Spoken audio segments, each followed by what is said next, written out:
You got that routine.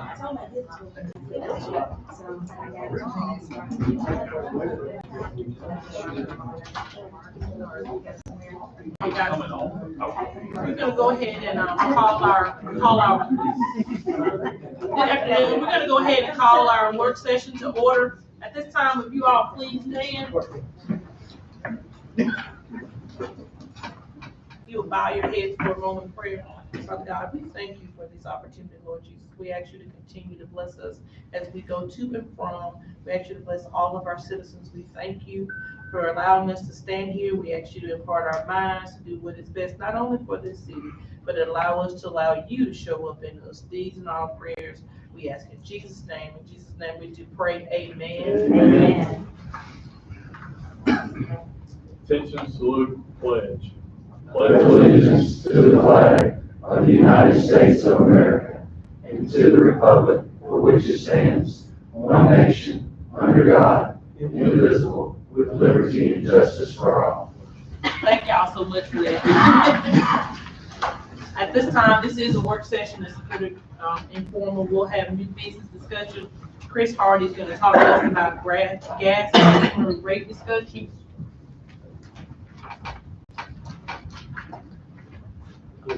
Current version.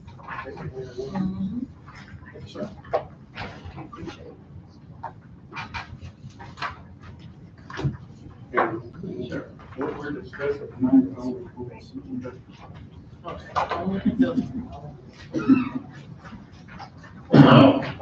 we have is that current reports you have is section 22-18, section 90-108.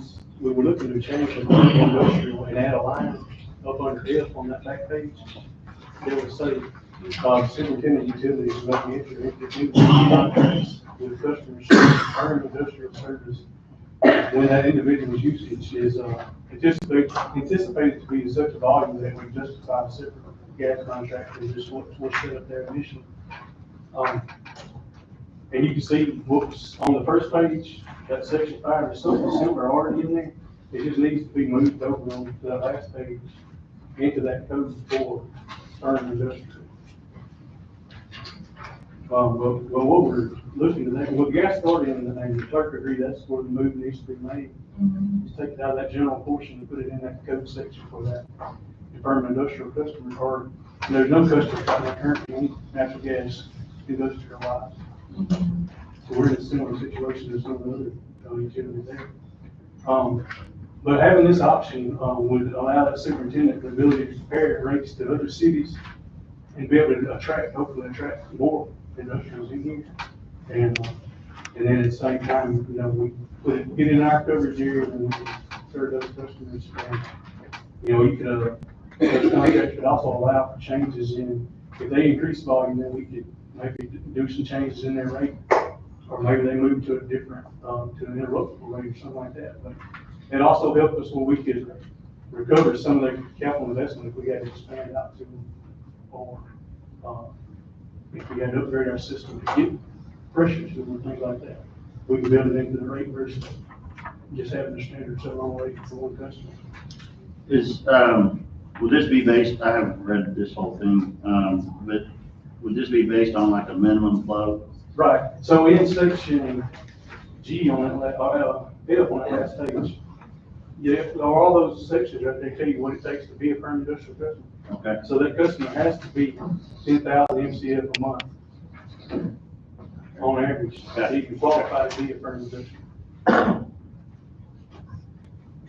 So currently, is it, whether it's a industrial or residential, everybody's paid the same rate? Now there is a commercial business and there is a residential place. But so we're gonna go industrial stuff above that. Right. Yeah, it's predicted that they will use significantly more than what the commercial users.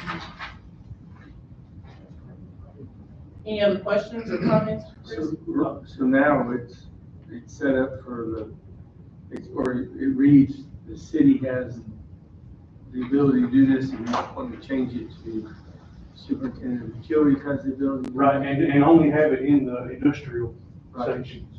What if there's not a supervisor of utility? superintendent of utilities. Well, I guess we need to word it some other way in there. I mean, before we bring this to you in a meeting next month, is what we hope to. And we're, of course, gonna hash this out, and figure out the details that we stipulate, like how it needs to be written. Unless I'm understanding the person, you're talking about the person that the council. Right, that's the Can other thing. Yeah, it wouldn't be, I don't have. No, I'm saying that's what you're, right, it would be the person over all utilities, not just the gas department.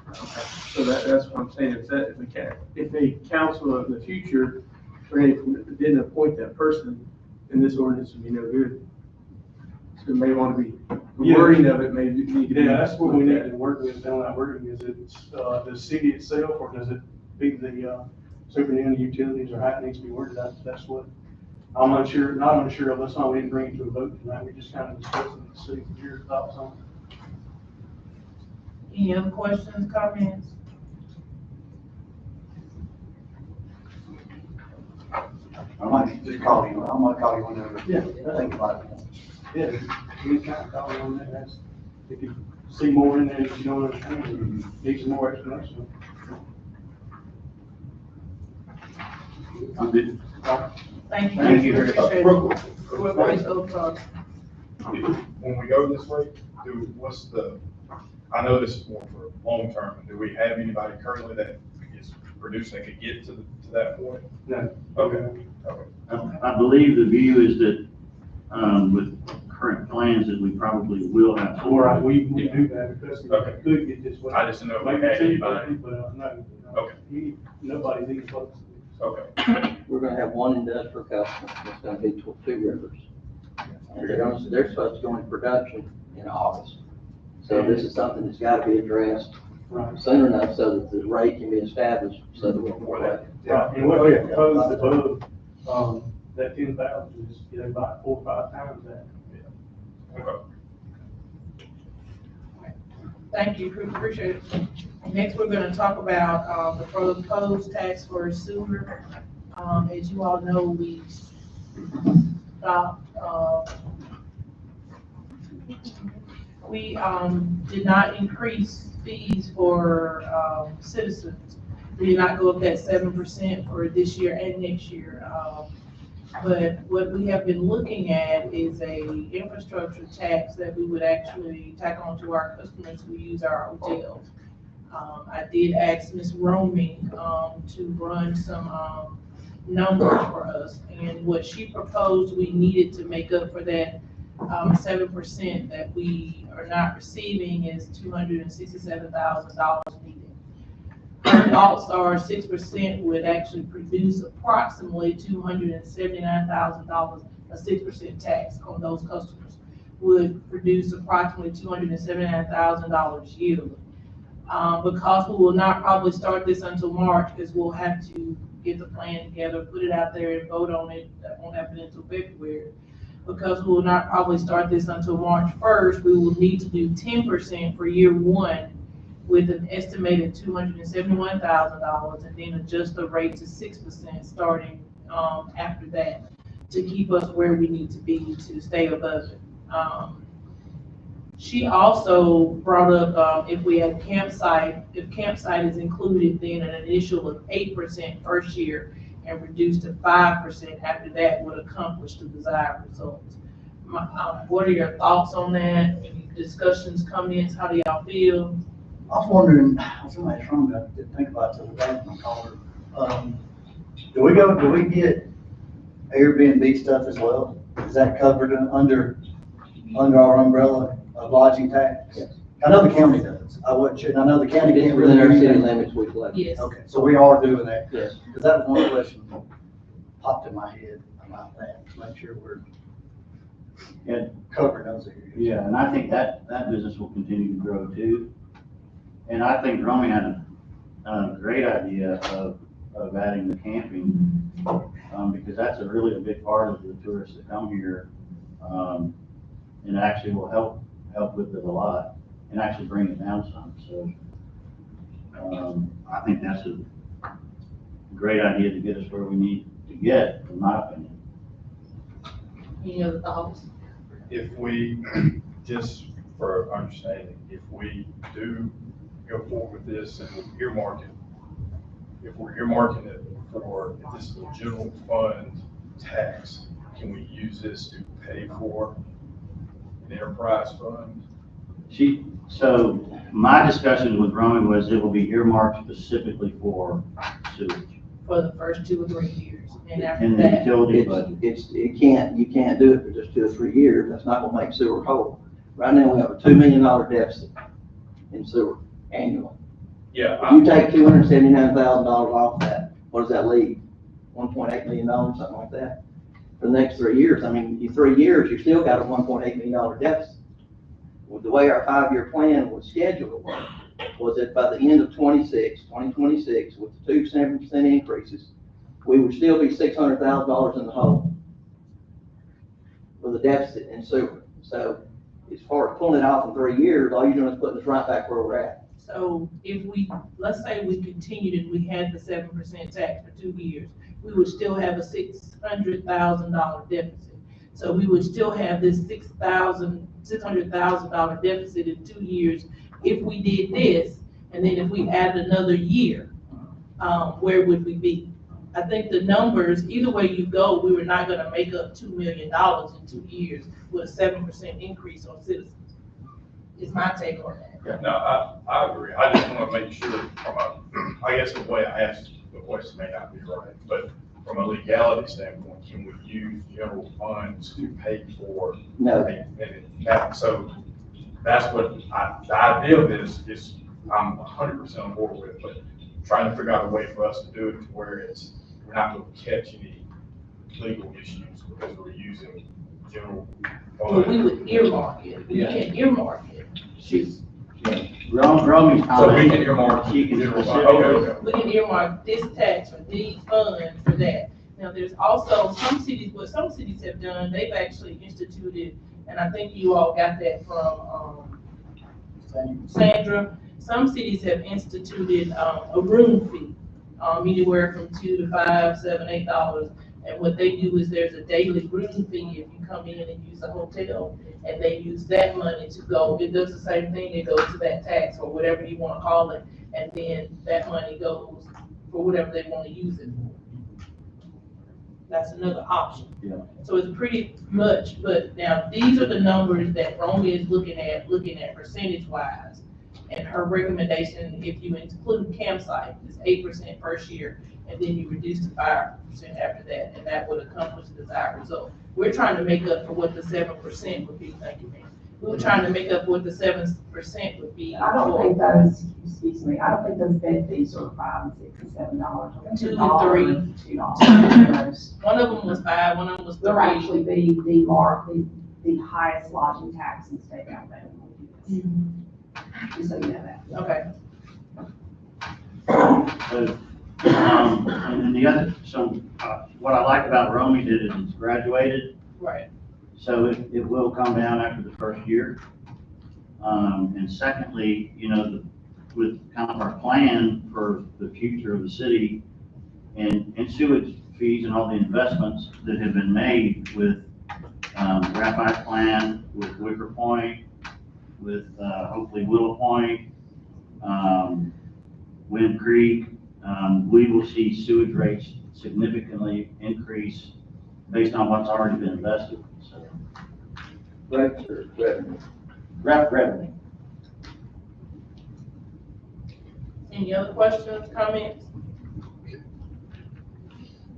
I know y'all, we have some hotel rooms in the back. I would, if you would like the opportunity to express your views on it. Anybody can. You want me to come up further? Yes, ma'am, please.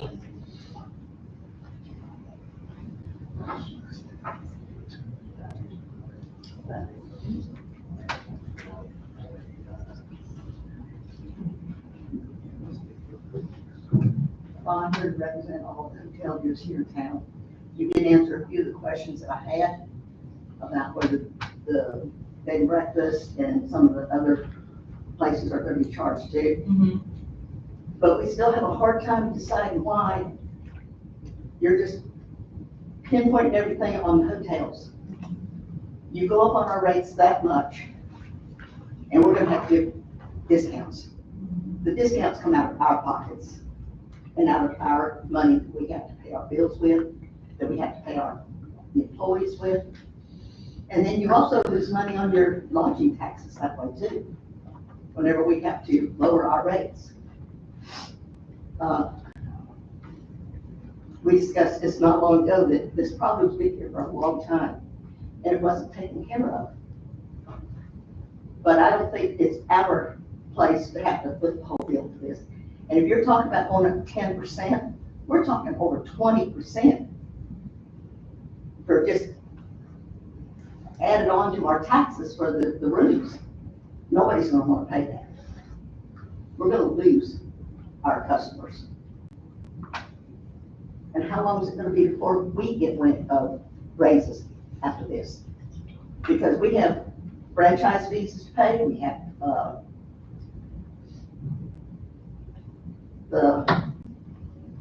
can't think of what, the people who send people to us, we have to pay them a certain fee.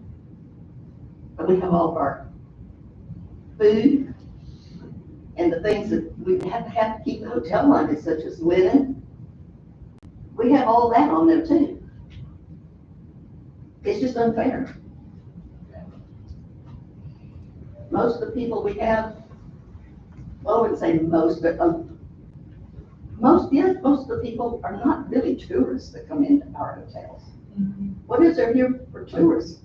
Other than a fishing tournament will last one night.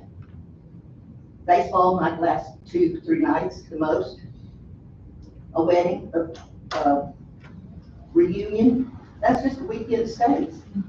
We have to depend on our people staying at the hotel with at least a 50% annual to be able to even break even. Does anybody else have anything to say like that?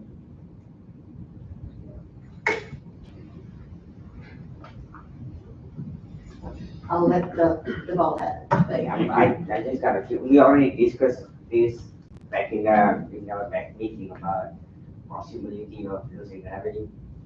And I explained you that the Monday to Friday is a construction worker market. They have a certain budget they want to spend on the hotels. Not everybody willing to pay. I mean, the folios that you showed us in last meeting from Boston, Massachusetts, and one is in Florida. Florida on the beach, that's a leisure market. They're willing to pay money. I mean, they planned their vacation 6 months back in the ahead of time, and they're willing to pay. All they want is their entertainment they're planning for. And the Boston market may be a corporate business district who is more about quality and service other than money, But in Alex City, our market is price oriented, mainly. So as I explained, when the construction crew come in and work in a day, there is a possibility they can go and stay in Opelika. So Campbell, Jackson Gap, Danville Market, if construction crew come and work for them, they have another option to take their business to Opelika. Anybody who comes to work in Equality, they have option to take their business to Petulpa. If anybody comes to work in Goodwater, they have option to take their business to Silacati. And when they're coming here for 5 rooms, the whole crew is spending $5,000 for 5%, $500. They can go take their business to some other markets, and they have a lot of things to do, like I explained to you. I mean, they have 100 dining options there and all. So it's gonna impact on the lodging revenue.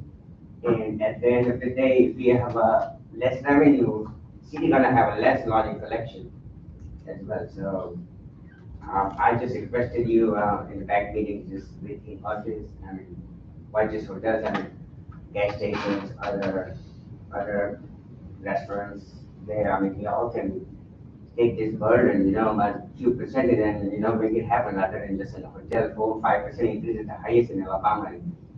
And I explained it to you that you were saying that why they don't have any other option to take their business out from Alex City, but Opelika market, in the Birmingham market, they are overbuilt. They have they only need for 500 hotel rooms and they have 1,000 rooms. They don't want, they don't go empty. They will rent their room at 90 plus tax, 80 plus tax. Even Holiday Inn Express is cheaper rate, so why would they pay $100 some at Holiday Inn? That also matters. Nobody wants to pay that much, so, and I already explained to you all, that's all. I just wanted to request you all to meet on this. Thank you. Thank you. Anyone else? Any more comments from him? I will say that he does have a point, because I know a shutdown crew come to the city once before for the power plant down in Gillespie. They were not satisfied, and they all moved and went to Silicaga. So if we do increase that rate, we will lose business. Yeah, that wouldn't be taxes. But if we're the highest, it would be. Well, so my only comment is, I mean, I do know that they could have other options to go to Opelika or Silicaga or possibly with Wetumpka. I just really feel like for the small amount that they would pay additionally for their stay here, I don't think it's gonna drive them away much. And then my second point is that piece, if people are coming here to work, whoever they're working for, that part is a tax write-off for them. So if, as far as expenses, Yeah, in my opinion. Yeah, I think most of these companies, they get stipend, they get allowed so much money. And a lot of times what those guys do, they'll find the cheapest place to stay in a room together, and that way they split the other one's profit over that. I mean, if they can stay in a neighboring town cheaper, they stay together, and then they'll pocket more money. Okay. Any other comments? Ms. Bucket, Yes. I'd like to ask a question I forgot to ask. Yes, ma'am. The 7% that you rescinded for all the residents, is that rescinded off of all the businesses also? No, it was rescinded from from our residents. The residents paid 14 or 15, I can't remember, I have to look it up for you. But they pay that, your rate is like half of that. Your rate's way lower. The business rate is half of that, commercial rate is half of that. So in 2 years, it's gonna be 14% added on to our sewage charges, as well as a 10% charge.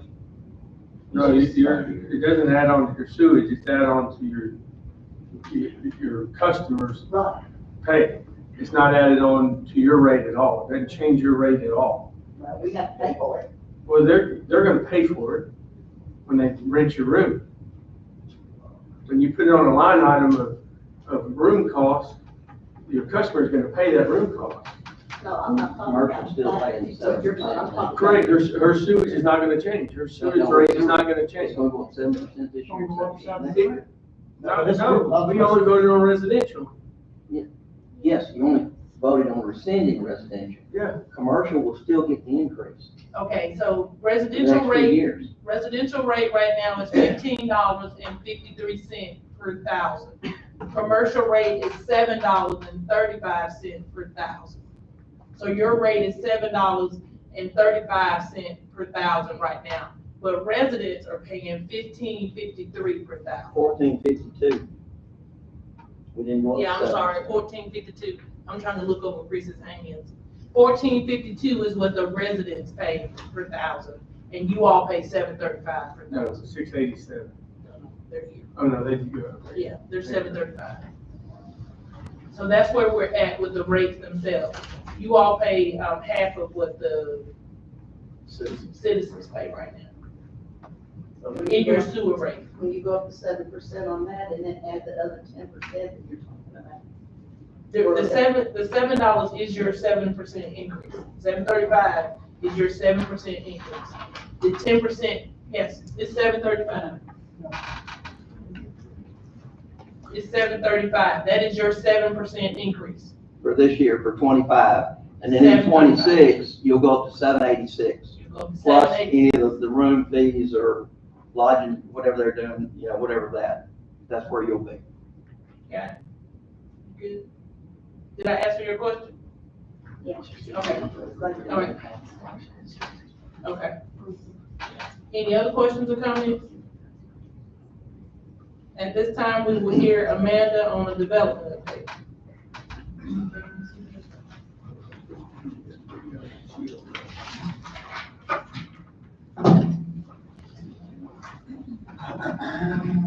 The biggest part of the development update, first night, is gonna be the passing or the endorsement that you all have, the endorsement resolution that you all have in the regular meeting for the comprehensive plan.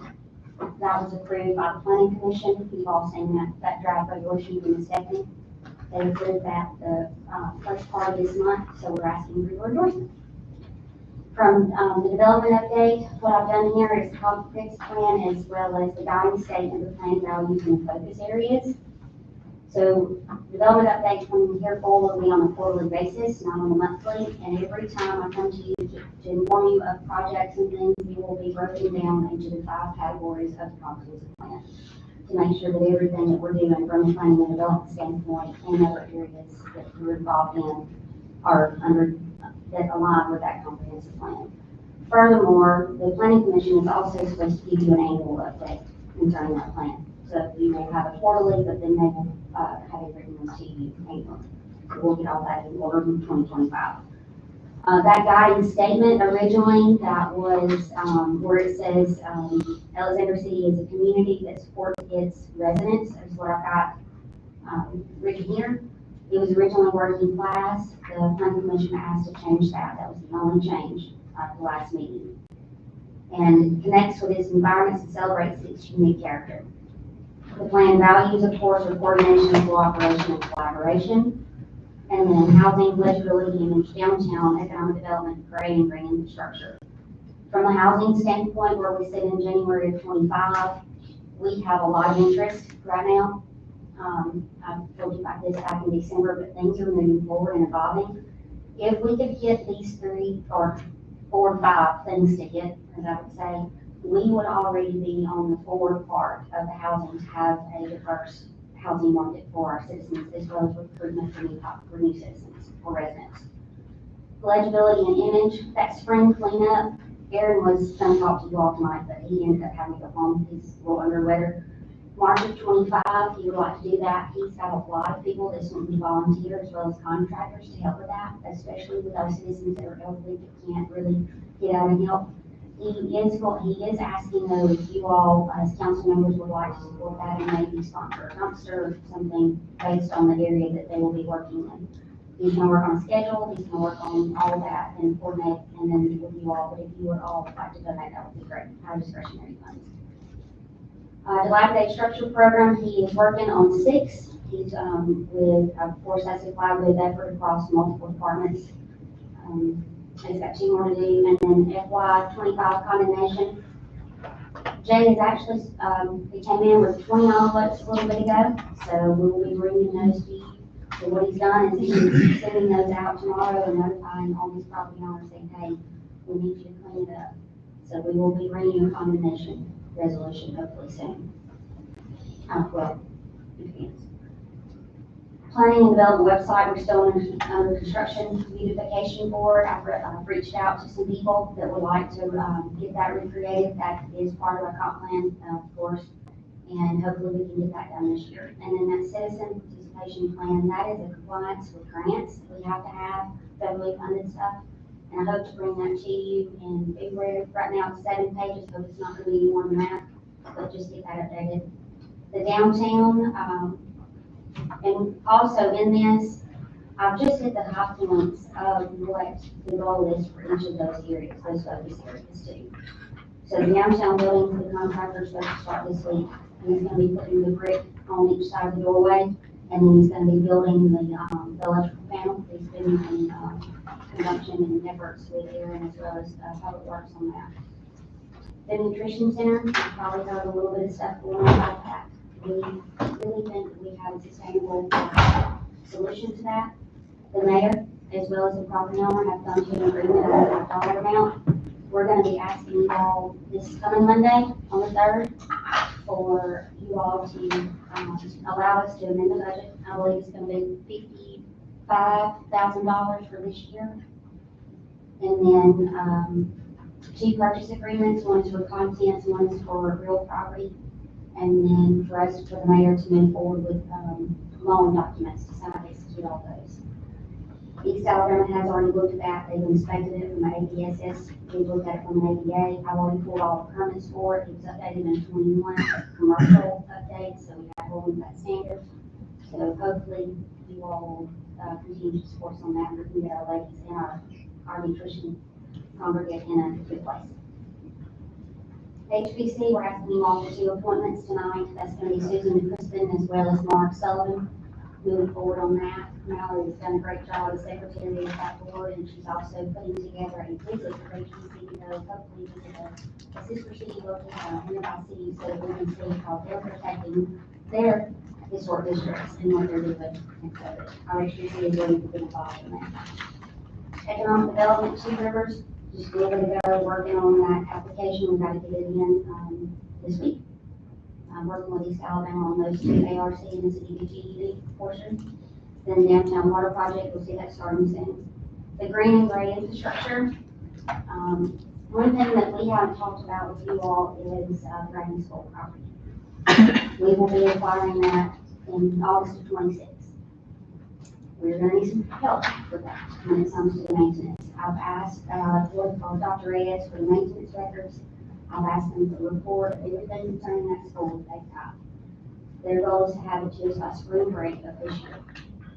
Casey and I have been talking with the mayor. We want to get some assistance to make sure that when we acquire that, but actually before that, we would like to know what we're going to do with that building. We've got some plans. And then when it comes to long-term maintenance and maintenance costs and things like that, Roman's going to do that from an asset standpoint. What can we do betterment for community and everything? How can we best utilize that facility? So hopefully be bringing you all something probably after spring and moving forward with that. Request for statement of qualification for engineering services with heavily funded grants as a compliance thing as well on the grant side. We can utilize those 2 once we get those proposals to look at. We'll be asking you all to approve a resolution awarding that. And we can use those proposals as well as part of this Dragon School and planning for that. Upcoming is strategic plan and zoning map and subdivision regs. And see you again in March. Any questions? Any questions for me? What's the plan on downtown as far as getting ideas and looking forward on what to do with that space? If you could, like, Still a temporary green space. From my perspective right now is getting that done when it comes to the doorway, as well as the electrical panel, that part done. Aaron's managing that. And then I personally would like to have a beautification board set up to where they can work on the beautification side, and that could be one of their first projects. But really take into consideration of what Main Street's needs are of that area, since it is a main district. Now, they have got in their plan, it's an attachment to our comprehensive plan, what they would like to see be utilized. But we're just all going to stay on top of that and moving forward. We may find out this has a different use than what we intended. You know, it's kind of open to see what's the best fit for it, for everyone. So, which pretty much about the whole stuff. yeah. Got any ideas for them, Mayor, and we can see what we can do. Any funding sources? Yeah. Thank you so much. Any other business coming forward, council? Can we Yes, sir. can we revisit the tax reset? Yes, we can. I hate talking about something in an open setting without having the full ability to have a thoughtful process through it. But, Mr. Mayor, can you tell me, when was the last time that we have paved roads? Paved road? Yeah, when was the last, how, Drew? We paved road, Drew, up to October. Last So here dropped off. But before that, we had gone at least a year. 2 years. 2 years, okay, so what's the shortfall that we currently have? Even if we had done the 7%, what's the shortfall Oh, what's that? for sewer? What would be You the talking about shortfall? roads? I'm gonna pull it together here in a second. 267,000. So if we, at 7%, that would generate, you said 237,000. 260. So what's the shortfall between, 237,000 off 2 million. okay, so Ms. Roman, what does the ACREP tax generate yearly for us?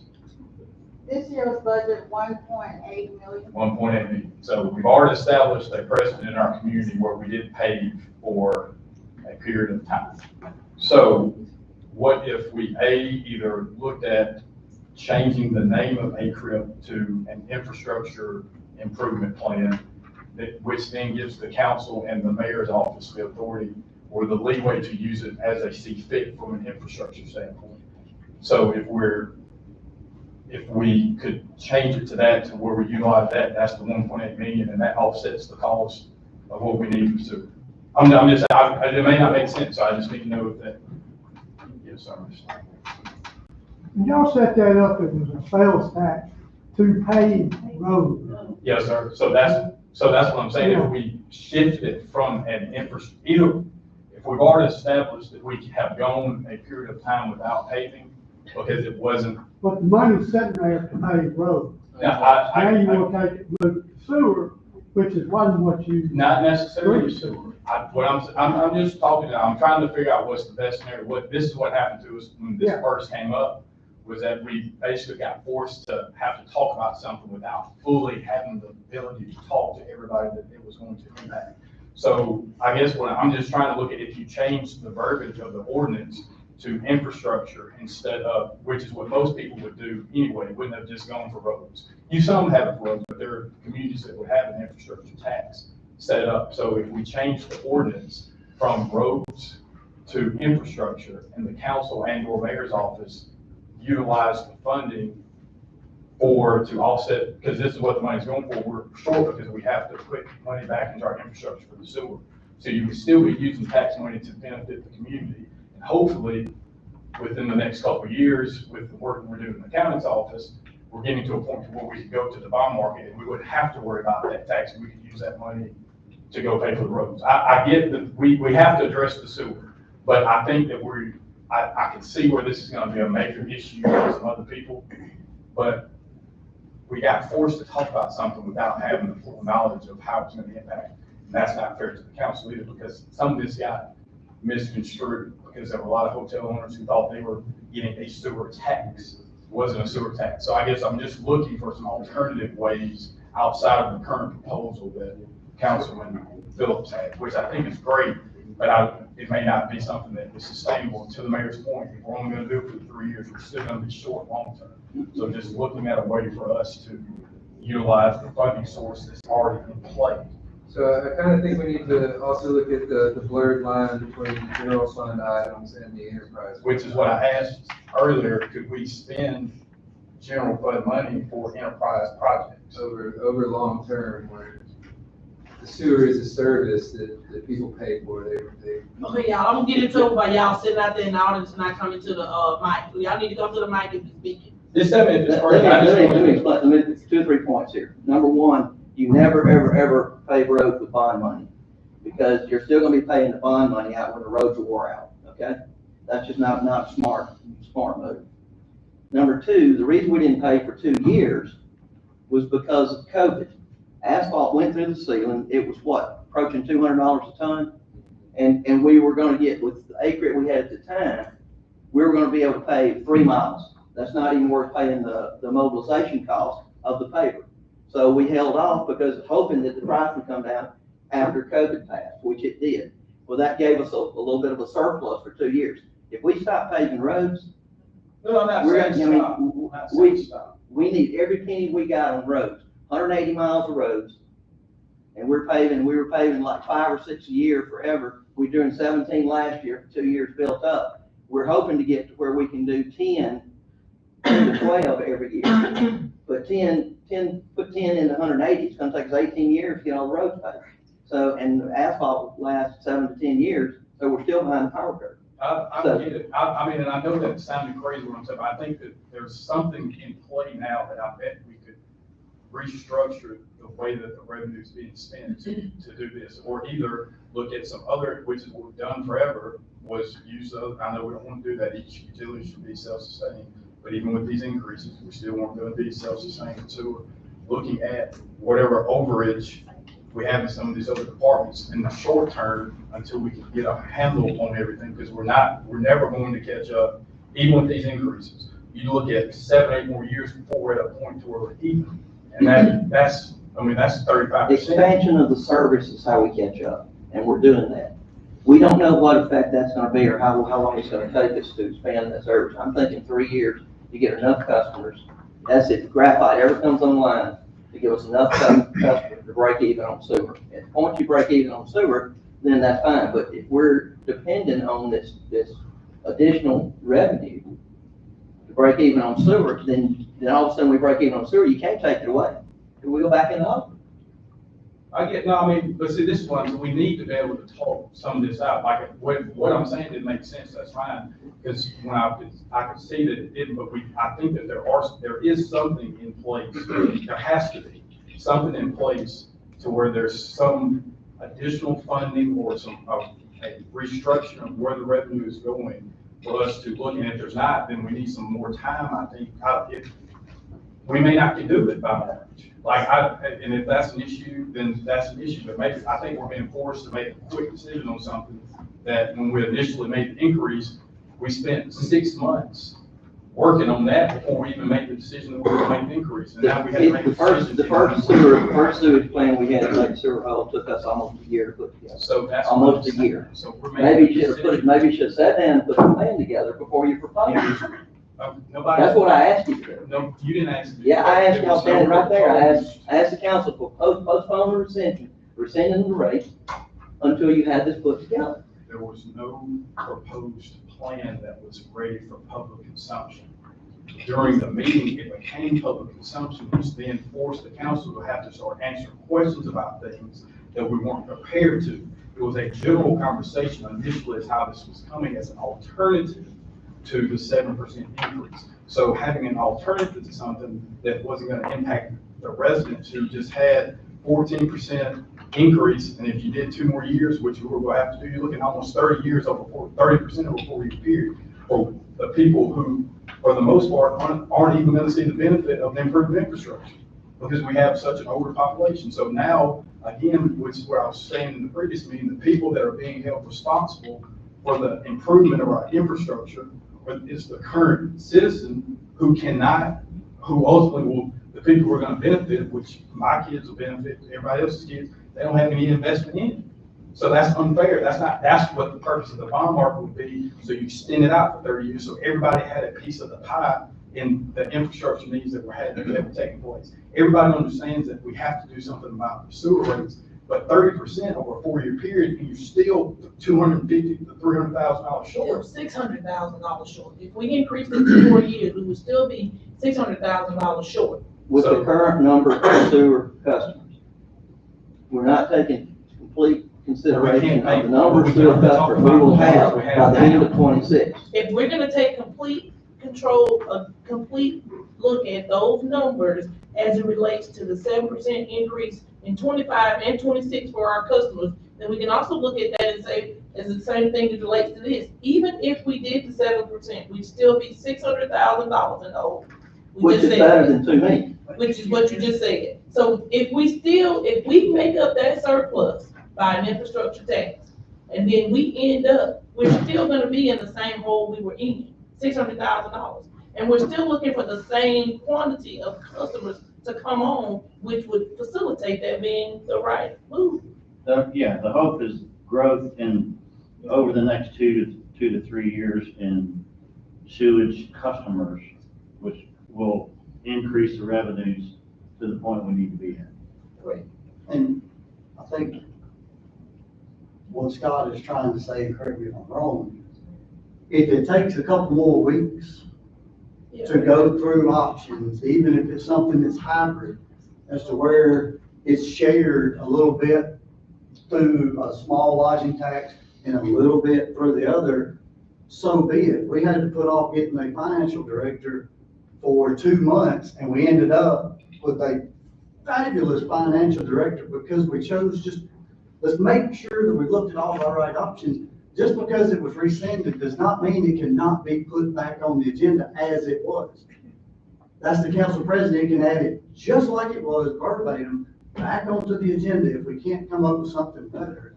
But I think what Scott's saying, let's talk it out. Let's look at. Let's listen to everybody's viewpoints on it, so let's get the right one. That was pretty much it. Just that the first meeting, like, had Sam not been here, we wouldn't have been able to answer the question about the tourism aspect. So it just, I don't think the intent was to relay specific, like the specific details of the plan. It was just that we had a proposed idea, and through that, it became something more than what it was because we weren't prepared to discuss it. To Councilman Brown's point, that's all I'm saying is that I'd rather take a little more time and get it right than to make a rush decision. Not that this would be a rush decision, but I don't think there are a couple other questions that I think we need to have an answer.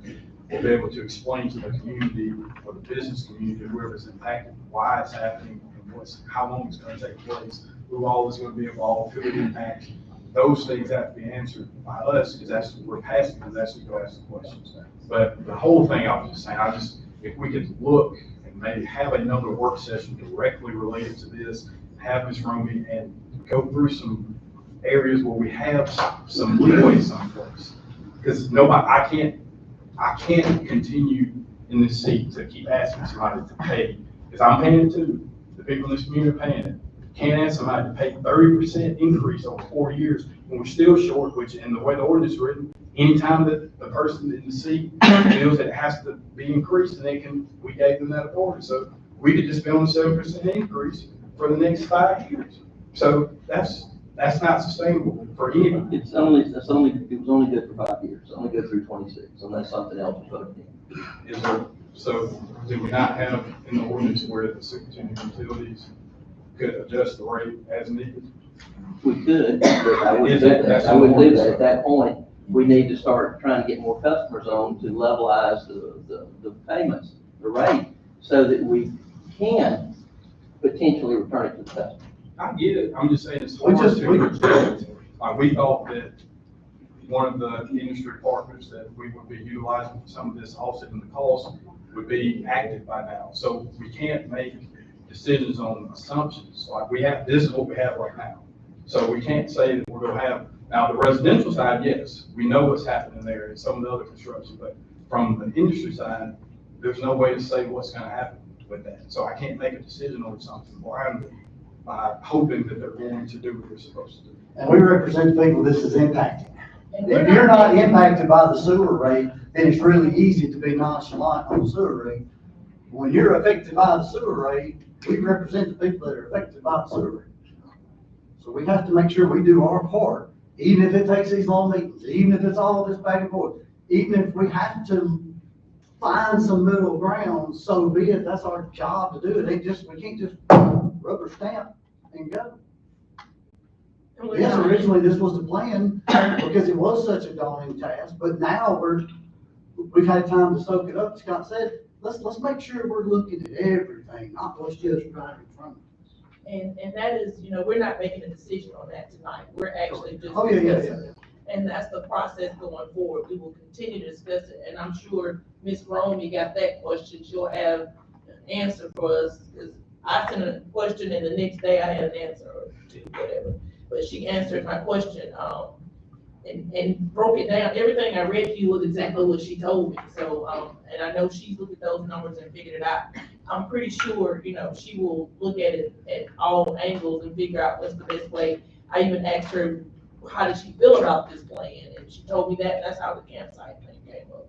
So, I think we're in the right space to continue the conversation, so we don't do exactly what we don't need to do, make a rash decision. And I want to make sure, Councilman Phillips, I think the plan itself is fantastic.